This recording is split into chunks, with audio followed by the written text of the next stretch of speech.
You know what the internet needs? More people talking about capitalism. And I'm the guy to do it!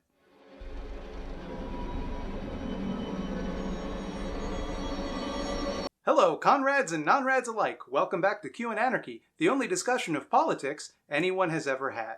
I'm your host, Baloney Bill. In the last episode, we talked about the state and why it's allowed to kill your dog for some reason. In this episode, we're going to talk about the state's raison d'etre, capitalism. I've talked about capitalism a lot on this channel. Behold the viewing globe. And we have to face facts. Capitalism is evil. It's killing us. It was forced on us, and it must be dismantled. Say we have some rich pervert. Let's call him Dave the Capitalist.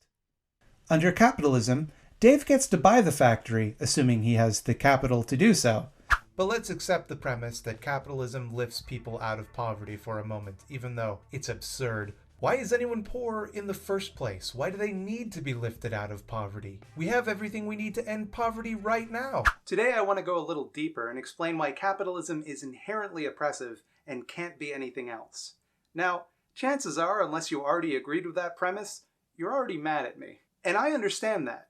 You've received a lifetime of capitalist indoctrination, whether you knew it or not. I would be ridiculous if I thought I could overcome that level of indoctrination in one 10-minute internet video, and you would be a little ridiculous if you based your entire economic outlook on what some goofus on the internet told you. So I'm not really looking to convince you so much as I'm looking to explain to you why I'm against capitalism, and in turn, why anarchists are against capitalism. I think that sometimes we do a very bad job of explaining to people why we're against capitalism. Maybe you've noticed this.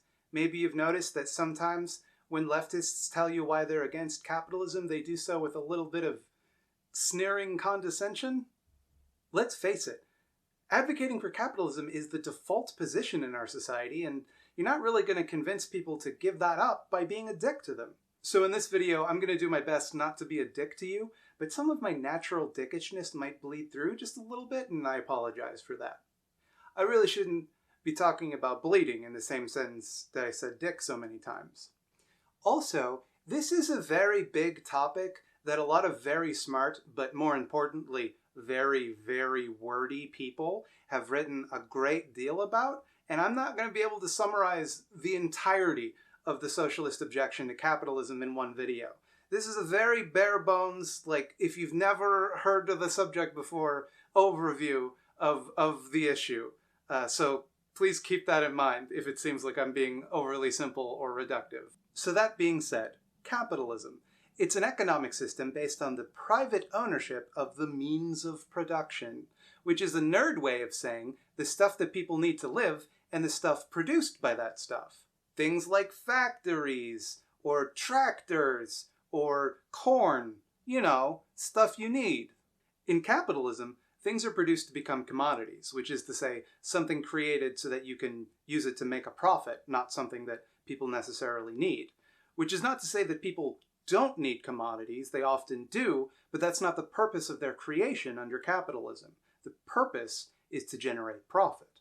In capitalism, production is organized around what is most profitable to the owners of capital, not around human need. So if you create a system based around the private ownership of things people need to live, what do the people who don't own those things do? Do they just starve? No!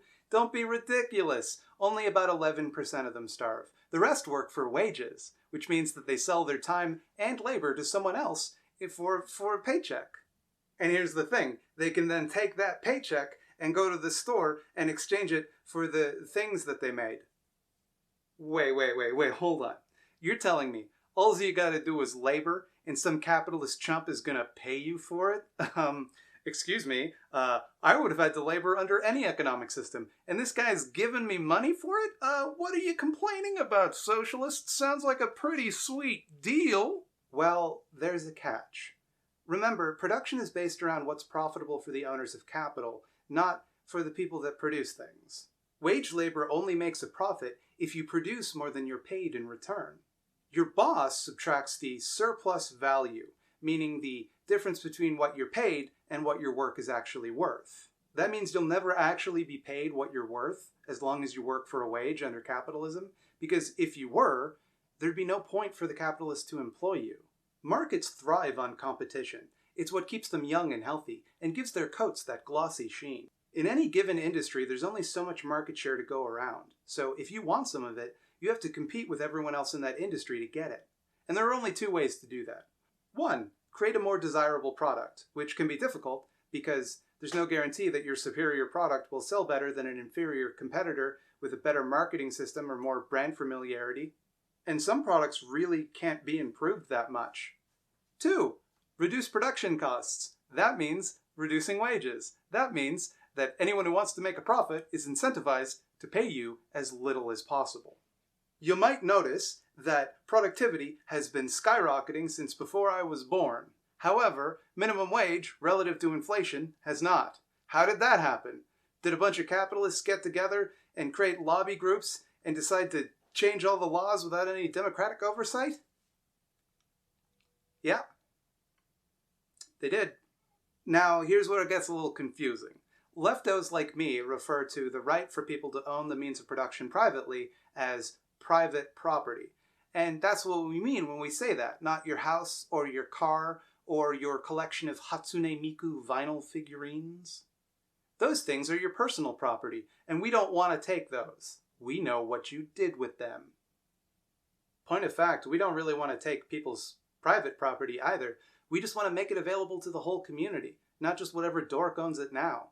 That dork can still use it if they need it. That's fine. Wait, hold on a minute, Slimo. Sounds like you're advocating for stealing. Are you saying people don't have a right to keep the things that they've built? And no, of course not. I'm not advocating for stealing. Stealing is when you take something that doesn't belong to you. And these things do belong to you. And me. And your dad. And your dentist. And everyone else. If you take something that rightfully should belong to everyone and hold it privately for your own personal enjoyment, that is stealing. Which brings us to one of the more popular arguments for capitalism. The tragedy of the commons.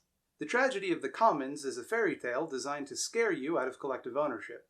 Basically, the idea is that if everybody can have an infinite amount of every resource, and there are a finite amount of that resource, then we'll just run out really fast and everyone won't have nothing. Why would people care about the long-term survival of their resources if they didn't own them personally and make a profit off of them? And there are a couple problems with the tragedy of the commons as an argument for capitalism.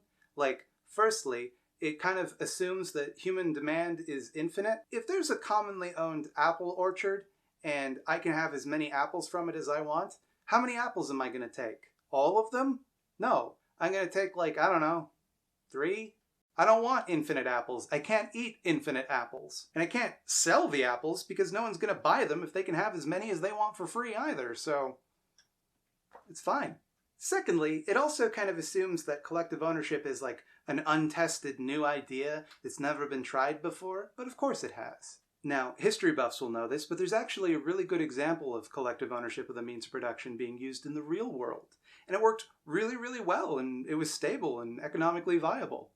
I'm of course referring to the overwhelming majority of human history. Before private property became the norm, collective ownership of the means of production was just what people did.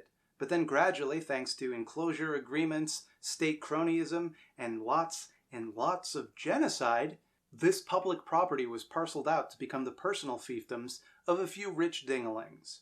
If you trace back any piece of private property to its original source, you'll find that it comes from either violence or exploitation. Almost always both. That might sound like a pretty extreme statement, but it's actually kind of common sense if you think about it. How can we live in a world where we have homeless people and vacant homes at the same time?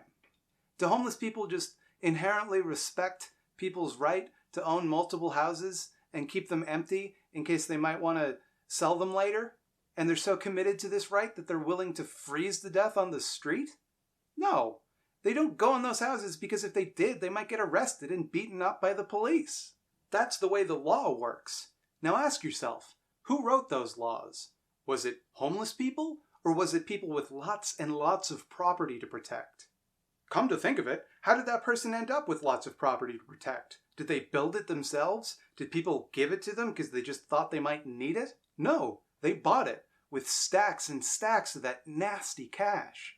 And how do you make that nasty cash? It's an enticing question, isn't it? We all want that sticky, icky cashish. How do you get it? Well, if you ask any rich person how they made their fortune, they'll give you the same answer. They worked hard. You just have to work hard, and you'll get rich. Which is pretty convenient, actually, because you work for them, and your work creates profit for them. Who works harder, nurses or Mark Zuckerberg? Can you honestly tell me that you think Mark Zuckerberg works 1,000 times as hard as a nurse? That's absurd. Similarly, I do not work 1,000 times as hard as whatever child slave stitched my clothes together. I just had the good fortune to be born to a middle-class family in a rich country. Our society does not reward you for hard work. It demands that you work hard, no doubt about that. You have to work hard to compete. You've got to work hard, but others don't. They can survive by just skimming the top off of your work and the work of hundreds of other people like you. And in turn, you have to work that much harder to support them. And then they take that wealth that you created and they use it to buy more of the things that you need and charge you more for those things and steal more from you. Capitalism funnels money away from most people and towards a few people. It is definitionally hierarchical and it can't be anything else.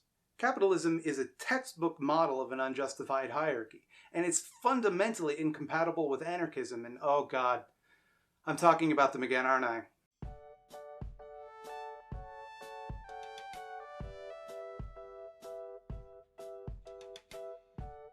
So-called anarcho-capitalists or ancaps or man-baby doofus lords often take issue with my definition of anarchism. They say, it doesn't got nothing to do with hierarchy, you ding-dong. It's just about there being no government.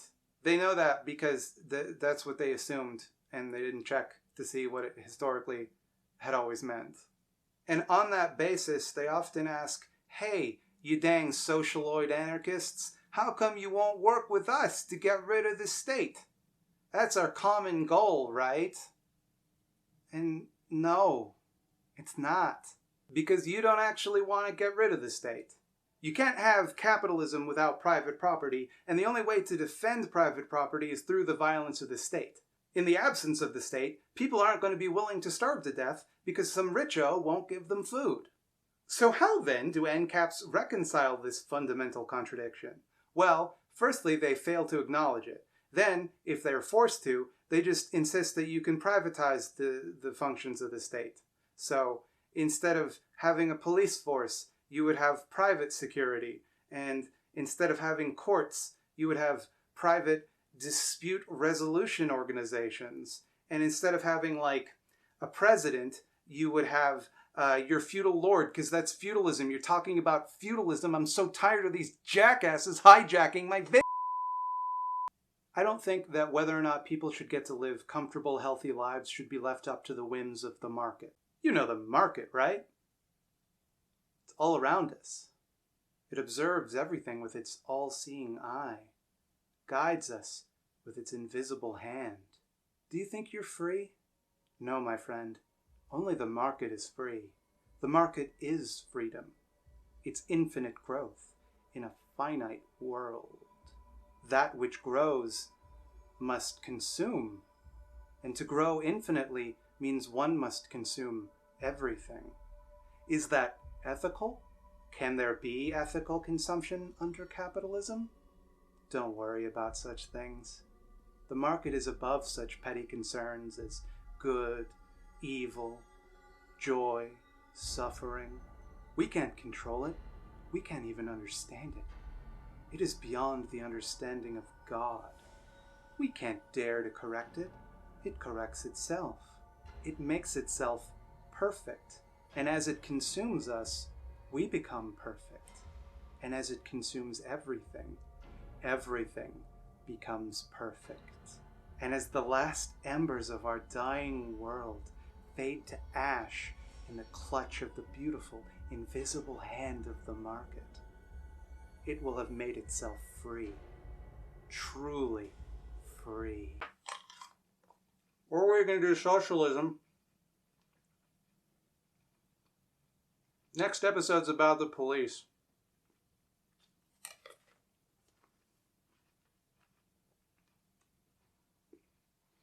Uh-oh, patrons, baby. The following people have big muscles and efficient brains because they donated to my Patreon this August.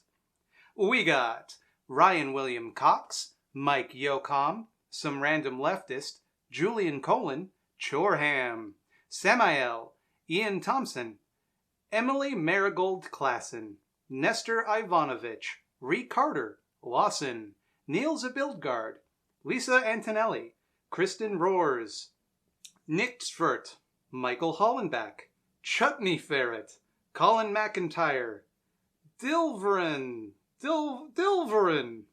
Matt Freeze, Live Static, Jen Spider Facts, Kat Arthur, Julian Colin, Brett Dibble, Patrick M, Matthew, Jacob A. Berkowitz, Matt Brighton, Mia Nakano, D-Buns, Leo, Jane the Human, Alex X, Discordia, Nicole the Anarchiduck, Step Back History, Thorn Melker, Mike Yocom, and Victor Velos. But incredible ups to James Taylor, Aaron B, Dash of Week, Jordan Hoxie, Queen Maxine, Colbean Mani, Chuds McKenzie, Morgan Clark, Siobhan O'Leary, Jan Anders Bremer, Vrisha Juris, and Vrisha, I'm so sorry about how I said your name. Wobbly Joe, Tim Harris, Illusia S, Joe Fredette, Melissa, Pip Fantastic, The Magpie Magus, and Charlotte Allen. Yeah, that's right. I got a Patreon. It's patreon.com/thoughtslime. What are you gonna do about it? Press the like and subscribe buttons. My cat wants you to. She loves being held and definitely isn't about to scratch me for this.